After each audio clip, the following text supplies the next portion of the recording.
I felt like there had been some mistake, that I wasn't smart enough to be in this company, and that every time I opened my mouth, I would have to prove I wasn't just a dumb actress. So I start with an apology. This won't be very funny. I'm not a comedian, and I didn't get a ghostwriter. But I am here to tell you today, Harvard is giving you all diplomas tomorrow. You are here for a reason.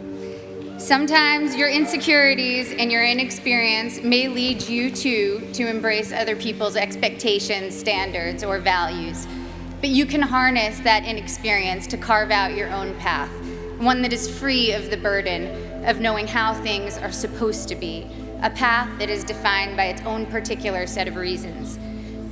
The other day, I went to an amusement park with my soon-to-be 4-year-old son, and I watched him play arcade games. He was incredibly focused, throwing his ball at the target. Jewish mother that I am, I skipped 20 steps and was already imagining him as a major league player with what his aim and his arm and his concentration. But then I realized that when he won, he was playing to trade in his tickets for the crappy plastic toys. The prize was much more exciting than the game to get it. I, of course, wanted to urge him to take joy in the challenge of the game, the improvement upon practice, the satisfaction of doing something well, and even feeling the accomplishment when achieving the game's goals. But all of these aspects were shaded by the little 10-cent plastic men with sticky, stretchy blue arms that adhere to the walls. That was the prize. In a child's nature, we see many of our own innate tendencies. I saw myself in him, and perhaps you do too. Prizes serve as false idols everywhere. Prestige, wealth, fame, power. You will be exposed to many of these, if not all. Of course, part of why I was invited to come speak today, beyond my being a proud alum, is that I've accrued some very coveted toys in my life, including a not-so-plastic, not-so-crappy one, an Oscar. So we bump up against a common trope, I think, of the commencement address, people who have achieved a lot telling you that the fruits of achievement are not always to be trusted. But I think that contradiction can be reconciled and is in fact instructive. Achievement is wonderful when you know why you're doing it, and when you don't know, it can be a terrible trap. I went to a public high school on Long Island, Syosset High School. Ooh, hello, Syosset. The girls I went to school with had Prada bags and flat-ironed hair, and they spoke with an accent I, who had moved there at age 9 from Connecticut, mimicked to fit in. Florida oranges, chocolate cherries. Since I'm ancient and the internet was just starting when I was in high school, people didn't really pay that much attention to the fact that I was an actress. I was known mainly at school for having a backpack bigger than I was and always having whiteout on my hands, as I hated seeing anything crossed out in my notebooks. I was voted for my senior yearbook most likely to be a contestant on Jeopardy, or Code for nerdiest. When I got to Harvard, just after the release of Star Wars Episode 1, I knew I would be starting over in terms of how people viewed me. I feared people would assume I had gotten in just for being famous, and that they would think I was not worthy of the intellectual rigor here. And they would not have been far from the truth. When I came here, I had never written a 10-page paper before. I'm not even sure I'd written a 5-page paper. I was alarmed and intimidated by the calm eyes of fellow students who came here from Dalton or Exeter, who thought that compared to high school, the workload here was easy. I was completely overwhelmed and thought that reading 1,000 pages a week was unimaginable, that writing a 50-page thesis was just something I could never do. I had no idea how to declare my intentions. I couldn't even articulate them to myself. I had been acting since I was 11, but I thought acting was too frivolous and certainly not meaningful. I came from a family of academics and was very concerned with being taken seriously. In contrast to my inability to declare myself, on my first day of orientation freshman year, 5 separate students introduced themselves to me by saying, "I'm going to be president. Remember I told you that." Their names, for the record, were Bernie Sanders, Mark Rubio, Ted Cruz, Barack Obama, and Hillary Clinton. In all seriousness, I believed every one of them. Their bearing and self-confidence alone seemed proof of their prophecy, where I couldn't shake my self-doubt. I got in only because I was famous. This was how others saw me. It was how I saw myself. Driven by these insecurities, I decided that I was going to find something to do at Harvard that was serious and meaningful, that would change the world and make it a better place. At the age of 18, I had already been acting for 7 years and assumed I'd find a more serious and profound path in college. So freshman fall, I decided to take neurobiology and advanced modern Hebrew literature because I was serious and intellectual. Needless to say, I should have failed both. I got B's for your information, and to this day, every Sunday, I burn a small effigy to the pagan gods of great inflation. But as I was fighting my way through Aleph Bet Yehoshua in Hebrew and the different mechanisms of neural response, I saw friends around me writing papers on sailing and pop culture magazines, and professors teaching classes on fairy tales and the Matrix.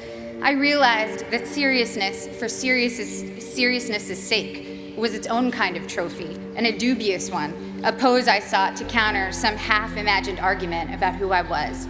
There was a reason I was an actor. I love what I do. And I saw from my peers and my mentors that that was not only an acceptable reason, it was the best reason. When I got to my graduation, sitting where you sit today, after 4 years of trying to get excited about something else, I admitted to myself that I couldn't wait to go back and make more films. I wanted to tell stories, to imagine the lives of others, and help others do the same. I had found, or perhaps reclaimed, my reason. You have a prize now, or at least you will tomorrow. The prize is a Harvard degree in your hand, but what is your reason behind it? My Harvard degree represents for me the curiosity and invention that were encouraged here, the friendships I've sustained, the way Professor Graham told me not to describe the way light hit a flower, but rather the shadow that the flower cast. The way Professor Scarry talked about theater as a transformative religious force, how Professor Coslin showed how much of our visual cortex is activated just by imagining. Now granted, these things don't necessarily help me answer the most common questions I'm asked. What designer are you wearing? What's your fitness regime? Any makeup tips? But I have never since been embarrassed to myself ask what I might previously have thought was a stupid question. My Harvard degree and other awards are emblems of the experiences which led me to them. The wood-paneled lecture halls, the colorful fall leaves, the hot vanilla at Toscanini's, reading great novels in overstuffed library chairs, running through dining halls screaming, ooh, ah, city step, city step, city step, city step. Woohoo!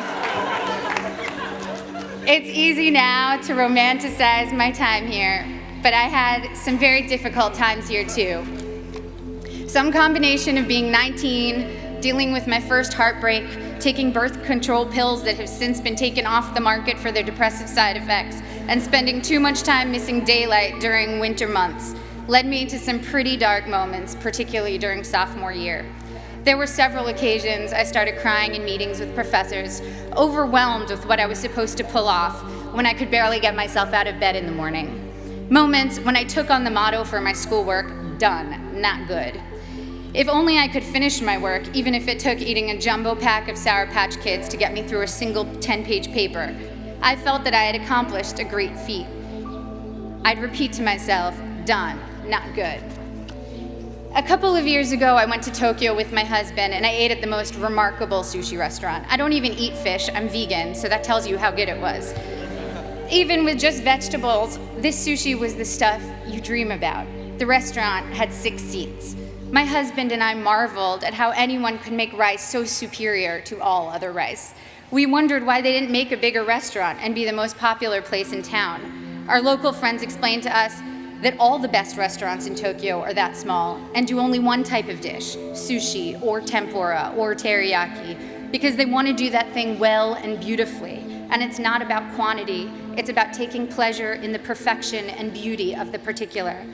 I'm still learning now that it's about good and maybe never done, that the joy and work ethic and virtuosity we bring to the particular can impart a singular type of enjoyment to those we give to, and of course to ourselves. In my professional life, it also took me time to find my own reasons for doing my work. The first film I was in came out in 1994, again, appallingly, the year most of you were born. I was 13 years old upon the film's release, and I can still quote what the New York Times said about me verbatim. Ms. Portman poses better than she acts. The film had a universally tepid critical response and went on to bomb commercially. That film was called The Professional, or Leon, in Europe. And today, 20 years and 35 films later, it is still the film people approach me about the most to tell me how much they loved it, how much it moved them, how it's their favorite movie. I feel lucky that my first experience releasing a film was initially such a disaster by all standard measures. I learned early that my meaning had to be from the experience of making the film and the possibility of connecting with individuals rather than the foremost trophies of my industry, financial and critical success. And also that those initial reactions could be false predictors of your work's ultimate legacy. I started choosing only jobs I was passionate about and from which I knew I could glean meaningful experiences. This thoroughly confused everyone around me, agents, producers, and audiences alike.